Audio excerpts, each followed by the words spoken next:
Protein and eggs. హ్మ్.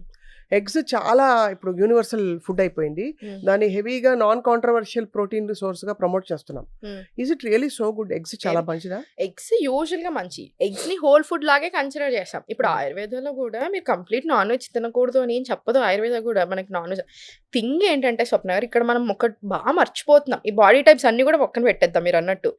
Quality of protein గురించి ఎందుకు పట్టించుకోవట్లేము? ఇప్పుడు మొన్న జరిగింది. ఇప్పుడు ఈ 2, 3 రోజుల నుంచి ఒక హడావిడి నడుస్తుంది. మీరు చూసారో లేదో ఎగ్స్‌లోనా? ఎగ్స్‌లో. అవును. అదేదో అవునా? క్యాన్సర్ కార్సినోజెనిక్స్ ఉంటున్నాయని అది మొన్నొచ్చింది. అది మోతాదుకి కానీ ఎఫ్ఎస్ఎస్ఏఐయే ఎఫ్‌డబ్ల్యూసీఐ సర్టిఫికేషన్ ఇప్పుడు నేనంటే ఏమనుకుంటారో గానియండి, ఎవరికైనా వస్తది. నేను ఫుడ్ బ్రాండ్ స్టార్ట్ చేద్దాం. ఈరోజు రేపటి వరకు మనకి 4, 10 రోజుల్లో వస్తది.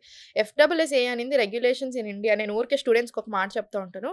మన దగ్గర మన గురించి ఎవ్వరూ ఆలోచించరు. మీ గురించి మీరే ఆలోచించుకోవాలి. కానీ ఆ సర్టిఫికేషన్ ఎట్లా వచ్చిందని అడుగుతున్నాను. వస్తారు. ఒకవేళ అది అన్నీ కార్సినోజెనిక్ అంటే. వస్తాయి. ఎఫ్‌డబ్ల్యూసీఐ నుంచి మీకు సర్టిఫికేషన్స్ చాలా ఈజీగా వస్తాయి. సో, ఇప్పుడు నాకు ఒకటి చెప్పండి. ఆర్గానిక్ ఫుడ్స్ అని చాలా మంది అమ్ముతున్నారు. లెఫ్ట్ అండ్ రైట్ ఆర్గానిక్ అని అమ్ముతున్నారు.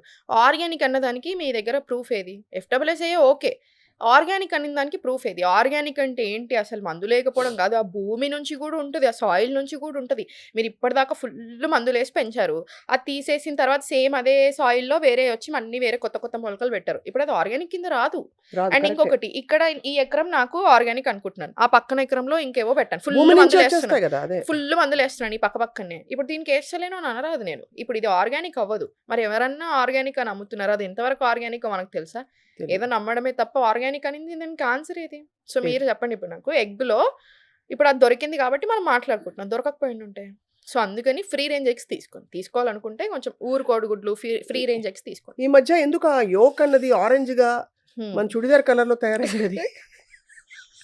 అంటే ఇదివరకు నీరసంగా ఉండేది. యోక్ హ్మ్. చూస్తే అది నీరసంగా ఉండేది. కొన్నిసార్లు ఎగ్ పగలగొట్టి వేస్తే అది లూజ్. అవును. లూజ్ హ్మ్. అయిపోయేది. హ్మ్. బావుండదు పడేయండి అని కూడా చెప్పేవారు అప్పుడు. అవును. సో, ఇప్పుడు చూస్తే అసలు అవును. అంత టఫ్‌గా టఫ్‌గా. అవును. మనం చీరల మీద, చుడిదార్ మీద ఉండాల్సిన కలర్ ఉండాల్సిన ఎగ్ యోక్ మీద అండ్ మీరు ఎందుకుంది? కావాలంటే మీరు గమనించుకోండి. ఫ్రీ రేంజ్ ఎగ్స్‌కి, నార్మల్ ఎగ్స్‌కి తేడా దొరుకుతున్నాయి. డిఫరెన్స్. ఇప్పుడు అదే ఎగ్ హోల్ ఫుడ్. యూజువల్‌గా ఎగ్‌ని తీసుకుంటే మీరు చాలా మంచి ఫుడ్. Easy protein. మంచిగా 6-7 గ్రాముల ప్రోటీన్ వస్తది స్వప్న గారు ఉత్త ఎగ్‌కి. పిల్లలకి చాలా బలము. మనకి మంచిది. ఈజీ. ఒక బాయిల్డ్ ఎగ్ తింటాము. బ్రేక్‌ఫాస్ట్‌లో రాగి జావ తాగుతాం. ఇంత ఏసుకున్నాం అయిపోతది. ఎలాంటి ఎగ్స్ వాడుతున్నారో చూసుకోండి. ఫస్ట్ అది. Main thing. ఎందుకంటే ఇప్పుడు ఎవరైతే దొరికారో ఈ ఎగ్స్‌ది అంత ఇది అంతుంది గదా! ఆళ్ళు ప్రీమియం. ఆడు ముందు మొత్తం అంతా రాసుకునేదేంటి నో ప్రిజర్వేటివ్స్, నో ఇది, నో అది అసలు అన్నీ సూపర్ మాది అని ప్రీమియం అంటే ఎక్కువ డబ్బులు పెట్టి కొనుక్కునేటివి అవి. అది. మరి చూసారా ఎట్లుందో? ఇదే ప్రాబ్లమ్ అవుతుంది స్వప్న గారు. చపాతీలు అసలు ఇవ్వను నేను. చపాతీలు అసలు దానికంటే అన్నం మంచిది. అన్నం బెటరా? 100% అన్నం బెటర్. మీకు హ్మ్. అన్లెస్ ప్రీ డయాబెటిస్ లేదా ఇన్సులిన్ ఇష్యూస్ అట్లా ఏమైనా ఉంటే తప్ప ఈ అన్నం 100% అందరం తినొచ్చు. మామూలు మనం తినే కిచిడి. తెల్లన్నం. సోనా మసూరి అన్నమా? సోనా లేక మసూరి, మళ్ళీ సింగిల్ దానిలో కూడా పాలిష్డ్ బ్రౌన్, రెడ్ రకరకాల బ్రౌనీ అవసరం లేదు. ఇవి చాలా మందికి బ్రౌన్ రైస్ తింటే నేను హెల్తీగానే ఉంటాను. ఇంత పెద్ద డిఫరెన్స్ ఏమి ఉండదు. ఇంకా సింగిల్ పాలిష్డ్ రైస్ ఏదైనా ఓకే. ఇంతైతే తింటాం సుకుమార్. కిచిడి ఇస్తాం మనము డిన్నర్స్‌కి ఆయుర్వేదాలో కిచిడి ఎక్కువ ఇస్తాను నేను. అందరికీ ఎక్కువ కిచిడీలు ఇస్తాను. ఇంత వైట్ రైస్ ఉంటే ఇంత పప్పు నానబెట్టేసుకుంటారు. 2, 3 గంటలు మినిమమ్ నానుతది. దాంట్లో వెజిటబుల్స్ ఏసుకుంటారు. మంచి ఎక్కువ ఆయిల్ కూడా పట్టదు. అది ఇంతే ఆయిల్ పడతది. ఇంతే వస్తది మనకి. హ్మ్. ఒక స్పూన్ నెయ్యేసుకొని తినాలి. చాలా పనిచేస్తాయి. కొంచెం వాము కూడా పడేస్తాను మొహన. వామా? ఏమెయ్యను. ఏరా? ఎయను. సో, ఇది డిన్నర్ అయితే మీరు ఇది చెప్పింది. డిన్నర్. హ్మ్. చాలా దాని తర్వాత మంచిది. పెరుగు? కర్డ్ నైట్ అసలు మంచిది కాదు. కర్డ్ యూజువల్‌గా హాట్ ఇన్ నేచర్. చాలా మంది కర్డ్ తింటే చల్లదనం అనుకోని తింటారు. Butter milk cool in nature. హ్మ్. ఇప్పుడు ఇంతకుముందు మీరు గమనిస్తే వాళ్ళ కూరలలో గడ్డ పెరుగొచ్చినా చాలా మంది ఇప్పుడు మీరు చుట్టుపక్కల కూడా గమనిస్తా ఉండండి. ఆళ్ళు కొంచెం వాటర్ ఏసుకొని కలుపుకొని తింటారు. అట్లా గడ్డ పెరుగు తినరు చాలా మంది ఊర్లలో అంటే బాగా అలవాటున్నవాళ్ళు. నీళ్లు పోసుకుంటారు. నీళ్ళు పోసుకుంటారు అవును. బాగా. అది మంచిది మళ్ళీ బాడీకి చల్లదనం. హ్మ్. అంతంత గడ్డ పెరుగు హాట్ ఇన్ నేచర్. ఓహో! డైజెషన్ కూడా అంత మంచిదేం కాదనమాట. సో, నేను బటర్ మిల్క్ ఇస్తాం ఆయుర్వేదాలో. రాత్రిపూటైతే అసలు అసలు నాట్ తినకూడదు. అలౌడ్. అసలు సో, తినకూడదు. అయితే బ్రేక్‌ఫాస్ట్ అండ్ డిన్నర్ ఒకసారి చూద్దాం. హ్మ్. ఏమేమి తినొచ్చు? ఎన్ని హ్మ్. గంటలకు తినాలి? హ్మ్. ముందు లేవంగానే చాలా మంది పసుపు, హ్మ్. మిరియాలు ఇవన్నీ వేసి కోకోనట్ రకరకాలు. గట్ హెల్త్ అంటే ఇంకా రకరకాలు చెప్పినారు. ఇది కూడా మనం ఏది పడితే అది తీసుకుంటా ఉంటారు. ఓ 4, 5 హర్బ్స్ పట్టుకొని పసు వేసుకుంటున్నారు. అలా కూడా ఏసుకోకూడదు. ఎవరి బాడీ టైప్‌కి తగ్గట్టు వాళ్ళేసుకోవాలి. ఇప్పుడసలు ఫస్ట్ బాడీ టైప్స్ ఏంటో చెప్తాను స్వప్న గారు అసలు. వాత, పిత్త, కఫ. వీళ్ళ లక్షణాలు ఎలా ఉంటాయి చెప్పండి? ఎందుకంటే మీకు ఐడియా ఉంది. లాస్ట్ టైమ్ అసలు మనం బయట చాలా సేపు డిస్కస్ చేసుకున్నాం. అసలు మీది, నాది అని చెప్పేసి మనం ఇక్కడ మాట్లాడలే. ఈసారి చెప్తాను చూడండి. వాత, పిత్త, కఫ. ఈ 3 అసలు మనకి ఏదైనా everything is made up of 5 elements. పంచమహాభూతాలు. Air, water, space, earth, fire. పృథ్వీ అప్ తేజో వాయురాకాశం. Exactly. So everything, living things, non living things, ఈ బాటిల్, ఈ మైకు, మీరు, నేను, ప్రతిదీ ఈ లోకంలో ఏదైనా సరే ఈ పంచమహాభూతాలతో చేయబడింది. So everything is made up of 5 మహాభూతాస్. ఇవి ఫామ్ అయ్యేది ఏంటి? 3 దోషాస్: వాత, పిత్త, కఫ. ఒక్కొక్క దానికి ఒక్కో మూమెంట్ ఉంటుంది. ఈ వాత అంటే ఏంటంటే ఎయిర్ అనమాట. ఎయిర్ ప్లస్ స్పేస్ని వాత అంట, మూమెంట్. ఈ వీళ్ళ పర్సనాలిటీ ఎలా ఉంటుందంటే మన ప్రకృతి ఇక్కడ తెలుసుకోవాలి. నేను చెప్పాను ప్రకృతి అందరికీ తెలియాలి కంపల్సరీ. ఈ వాత, ఈ ప్రకృతి అంటే ఏంటి? వీళ్ళది తొందరగా స్పీడ్గా మాట్లాడుతూ ఉంటారు, చాలా ఈజీగా గ్రాప్ చేస్తారు, చాలా ఈజీగా మర్చిపోతూ ఉంటారు. వీళ్ళు ఒక్క దగ్గర ఉండలేరు. వీళ్ళది ఎయిర్ ప్లస్ మూమెంట్, వీళ్ళకి తిరుగుతానే ఉండాలి. వీళ్ళకి ట్రావెలింగ్ ఇష్టం ఉంటుంది, వీళ్ళకి ఆగం ఒక్క థాట్ ఉండదు. వీళ్ళకి రకరకాల థాట్స్ ఉంటాయి మైండ్లో. వీళ్ళు కొంచెం ఇంట్రోవర్ట్స్ ఉంటారు. సో ఈ స్టైల్లో ఉంటుంది వీళ్ళదంతా కూడాను. ఎక్కువ థింకింగ్స్ ఉంటాయి, ఒకేసారి వాళ్ళకి మైండ్లో ఇట్లా పేజెస్ రన్ అవుతూ ఉంటాయి అనమాట. ఇది ఇంబ్యాలెన్స్ అయినప్పుడు వీళ్ళకి బాగా బ్లోటింగ్, డైజెషన్, గ్యాస్ ప్రాబ్లమ్స్ రావడం, డిప్రెషన్ రావడం, ఎక్స్ట్రీమ్ ఇన్సోమ్నియాలో వెళ్ళిపోతారు. అంటే నిద్ర సరిగా పట్టకపోవడము, బాగా ఇట్లా థాట్స్, ఒక్క థాట్ ఇంకా ఓవర్ థింకింగ్ అనేది స్టాప్ లేకుండా అవడం, ఇట్లాంటి ఇష్యూస్ వస్తూ ఉంటాయి వీళ్ళకి. ఈ వాత లీన్ బాడీ టైప్ ఉంటుంది వీళ్ళకి. మీరు గమనిస్తే కొంచెం చాలా బక్క ఉంటారు, ముందుకి ఒక్కడి దగ్గర పొట్టు ఉంటుంది, ఈ స్టైల్లో ఉంటారు ఈ వాత. సో ఇంబ్యాలెన్స్ అవ్వకుండా చూసుకోవాలి. పిత్త అంటే ఇప్పుడు నాది పిత్త ప్రకృతి అనుకోండి. ఈ పిత్త మీడియం బిల్ట్ ఉంటారు, గోల్ ఓరియంటెడ్. ఒకటి అనుకుంటే ఇంకా దాని వెనకాల పరిగెత్తాల్సిందే. లీడర్షిప్ క్వాలిటీస్ ఎక్కువగా ఉంటాయి. సో ఇటు స్టైల్ ఉంటారు, మనం ఇటు స్టైల్ ఉంటుంది. ఈ పిత్త కొంచెం ఫైర్ ఎక్కువ ఉంటుంది కాబట్టి చాలా ఫైర్ ఎక్కువ. పిత్త అంటేనే fire plus water combination. So మీరు అన్నట్టు ఫైర్ ఎక్కువ ఉంటుంది, ఇది సాధించాలి, అది సాధించాలి, ఆగం చాలా ఎక్కువ ఇది ఉంటుంది. ఇది ఇంబ్యాలెన్స్ అయినప్పుడు ఏమవుతుంది? కోపం ఎక్కువ అవడం, మీరు అన్నట్టు ఇరిటేషన్ చాలా ఎక్కువ అయిపోతూ ఉంటుంది, అసిడిటీ.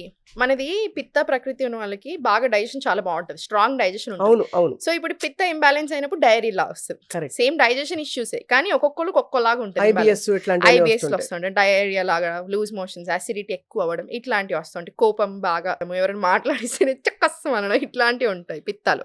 Medium built. కఫ ఏంటంటే ఇంకా వీళ్ళు హ్యాపీ స్టేబుల్ పీపుల్. ఏం పెద్ద లోకంలో ఏం జరుగుతున్నా వీళ్ళు పెద్ద పట్టించుకొని మూవ్ అయిపోయి ఆగమాగం అవరు, హ్యాపీ కామ్ ఉంటారు, ఇమ్యూనిటీ స్ట్రాంగ్ ఉంటుంది, బిల్ట్ కూడా కొంచెం హెవీ సైడ్లో ఉంటారు. వీళ్ళతో ప్రాబ్లం ఏంటంటే వీళ్ళని పుష్ చేయాలి, ఏదైనా తొందర స్టార్ట్ చేయరు పని. వీళ్ళకి ఎంత తెలివి ఉన్నా కూడా ఒక పని స్టార్ట్ చేయాలంటే వీళ్ళకి బాగా పుషింగ్ అవసరం ఉంటుంది. ఇది ఇంబ్యాలెన్స్ అయినప్పుడు వీళ్ళు బాగా వెయిట్ గెయిన్ అవుతారు, మెటబాలిజం బాగా స్లగ్గిష్ అయిపోతుంది, బాగా ఫెటిక్ అయిపోతారు, లేజీ ఉంటారు. ఈ క్యారెక్టరిస్టిక్స్ ఇవన్నీ అనమాట. ఇది వాత, పిత్త, కఫ. సో ఈ 3 ప్రకృతుల్ని బట్టి డైట్ డిజైన్ చేయాలి. నేను విన్నది స్పైసెస్ కూడా అవును, దీనికి ఈ స్పైస్ కి ఇది బెటర్, దీనికి బెటర్, ఈ స్పైస్ దీనికి వాడకూడదు, ఇవన్నీ విన్నాను. అవును. అంటే పిత్త ఫర్ ఎగ్జాంపుల్ చాలా అగ్రవేటెడ్ గా ఉన్న వాళ్ళు హీటింగ్ స్పైసెస్ తినకూడదు. అలాగా అల్లం తినకూడదు కానీ సొంటి తినొచ్చు. అవును, సొంటి డ్రై జింజర్ చాలా మంచిది అందరికి. అవును, ఇప్పుడు మనం ఇస్తాం. ఇప్పుడు పిత్త నేనున్నాను ఫర్ ఎగ్జాంపుల్ చెప్తున్నారు, నాది పిత్త. ఇప్పుడు పిత్త ప్రకృతి ఆల్రెడీ నాది. ఈ ప్రకృతిలో ఉన్నప్పుడు అంటే ఇప్పుడు మీది వాత ప్రకృతి మీకు ముందు నుంచి. మేబీ ఇప్పుడు ఈ వికృతి అనేది ఏంటంటే ఇంబ్యాలెన్సెస్. మీది ఏదైనా ఇంబ్యాలెన్స్ అయి ఉండొచ్చు, అది ఏజ్ని బట్టి వచ్చిందా, సీజన్ని బట్టి వచ్చిందా, మన లైఫ్ స్టైల్ని బట్టి వచ్చిందా, ఏదైనా ఇంబ్యాలెన్స్ అవ్వచ్చు. కానీ ఇప్పుడు యాజ్ ఏ ప్రకృతి నాది కదా, పిత్త కదా, నేను ఈ పిత్తాని అగ్రవేట్ అవ్వకుండా చూసుకుంటూ ఉండాలి, ఇంబ్యాలెన్స్ వెళ్ళకుండా చూసుకుంటూ ఉండాలి. ఇప్పుడు నాది ఎట్లా అవుతుంది మిస్టేక్ అంటే బాగా యోగా చేస్తూ ఉంటాను. యోగా అనేది హీట్ రిలీజ్ చేస్తుంది ఎప్పుడైనా. నేను ఇంకా చాలా ఎక్కువ చేస్తూ ఉంటాను, ఆల్రెడీ పిత్త శరీర తత్వం ఉన్నది. ఓ రోజుకి 3 గంటలు మినిమం చేసుకుంటూ ఉంటాను. కొన్నిసార్లు షూటింగ్లో అవి గట్రా అంటే 4-5 గంటలకి 6 గంటలు చేసిన రోజులు కూడా ఉంటాయి. ఒకప్పుడు 10 గంటలు ప్రాక్టీస్ చేసిన రోజు కూడా ఉంటాయి. సో ఇప్పుడు హెవీ అయిపోతుంది. హెవీ అయిపోయినప్పుడు ఏమైపోతుంది? సేమ్ ఇట్లానే కోపం ఎక్కువ రావడము, ఇట్లాంటి చిరాకు పడ్డం, హాట్ ఎక్కువ హీటింగ్ అయిపోతుంది, బాడీ బాగా హీటింగ్ అయిపోతూ ఉంటుంది, ఇట్లాంటి ఇష్యూస్ వస్తూ ఉంటాయి. సో నేను కొంచెం అవి చూసుకొని మెదులుకోవాలి అట్లా ఒక్కొక్కటి. ఇప్పుడు ఏం చేద్దామంటే మనం కొన్ని కామన్ గా మనం వాడే ఫుడ్స్ తీసుకుని ఈ ఫుడ్స్ ఏ ప్రకృతి వాళ్ళకి తగ్గించాలి, ఏ ప్రకృతి వాళ్ళకి పెంచాలి చూద్దాం. లెట్స్ స్టార్ట్ విత్ దుంపకూరలు. దుంపకూరలు మనకి వింటర్ లో బేసిక్ గా దుంపకూరలు ఎక్కువ తింటారు కదా, ఎందుకంటే మన బాడీ కాస్త ఎనర్జీ రిజర్వ్స్ పెట్టుకోవాలని చెప్పి ఎక్కువ క్యాలరీస్ బర్న్ అవుతాయి కాబట్టి. దుంపకూరలు ఏ ప్రకృతి వాళ్ళు తగ్గించాలి అంటే మళ్ళీ ఇప్పుడు ఏమైపోతుందంటే స్వప్న, దీంట్లో హెల్త్ ప్రాబ్లమ్స్ కన్సిడరేషన్లోకి తీసుకోవాల్సి వస్తుంది. ఇప్పుడు మీరు కిడ్నీ ఇష్యూస్, క్రియాటినిన్ ఇష్యూస్ ఎక్కువ ఉన్నాయి. ఫర్ ఎగ్జాంపుల్ దుంపకూరలు ఇవ్వము, స్వీట్ పొటాటోలు ఇవ్వము, ఇవి పొటాటోలు ఇవ్వము, ఆఖరికి బీట్రూట్ కూడా ఇవ్వము వీళ్ళకి. కొన్నిసార్లు ఇట్లా వీళ్ళకి చాలా వచ్చేస్తాయి, రకరకాల ఫుడ్స్ ఇవ్వము, దుంపకూరలు కూడా దాంట్లో ఒకటి అయిపోతుంది. అప్పుడు ఇంక వీళ్ళకి ఏ బాడీ టైప్ ఉన్నా మనం అది ఇవ్వం. అంతే. సో ఇట్లా బాడీ టైప్స్తో పాటు వాళ్ళ ప్రజెంట్ వాళ్ళ హెల్త్ ఇష్యూస్ ఇంతకుముందు అంటే స్వప్న గారు ఏమైపోయిందంటే ఓన్లీ చిన్న చిన్న ఇంబ్యాలెన్సెస్ ఉండే అట్లున్నాయి. ఇప్పుడు ఇంబ్యాలెన్సెస్ చాలా ఎక్కువ ఉన్నాయి మన బాడీస్లో, అగ్రవేషన్స్ చాలా ఎక్కువ ఉన్నాయి, డైజెస్టివ్ ఫైర్ చాలా వీక్ ఉంది, హెల్త్ ఇష్యూస్ చాలా ఎక్కువ ఉంటున్నాయి. సో మనం ప్రతిదాన్ని కన్సిడరేషన్లోకి తీసుకోవాలి. ఇప్పుడు కొంతమందికి ఇస్తాం, ఇప్పుడు కఫా బాడీ టైప్ ఉంది, వాళ్ళకి మనం దుంపకూరలు కొంచెం తక్కువ ఇస్తాం మీరు అన్నట్టు. ఇప్పుడు ఇంకొక ఉంటుంది, ఇప్పుడు లెమన్ తీసుకున్నాం, అది సోరిన్ టేస్ట్, పులుపు, దీనికి గుణాలు రస అంటారు, అంటే ఆ క్వాలిటీ ఆఫ్ ఫుడ్ మీరు అన్నట్టు. ఇప్పుడు దుంపకూరలో తీసుకుంటే క్వాలిటీ ఆఫ్ ఫుడ్, దాని రసాలు ఏంటి, దాని గుణాలు ఏంటి, క్వాలిటీస్ ఏంటి. ఫర్ ఎగ్జాంపుల్ ఇప్పుడు నిమ్మకాయ తీసుకుంటే సోరిన్ టేస్ట్, అది డైజెస్ట్ అయిన తర్వాత దానికి స్వీట్ లాగా కన్వర్ట్ అవుతుంది బాడీ. సో ఇన్ని తీసుకొని మనం మాట్లాడాలి. సో అలా బండ గుర్తుగా చెప్పలేం. చెప్పలేం. రైట్. మీరు ఇచ్చే డైట్ క్యాలరీ స్పెసిఫిక్ గా కూడా ఉంటుందా? వెయిట్ లాస్ వైపు అడుగులు వేసే విధంగా, లేదు వాళ్ళని ప్రాపర్ మెయింటెనెన్స్ లో కరెక్ట్ గా వాళ్ళు ఉండేలాగా సెట్ అయ్యేలా ఇస్తారా? నా క్యాలరీస్ కాన్సెప్ట్ అసలు నచ్చదు నాకు.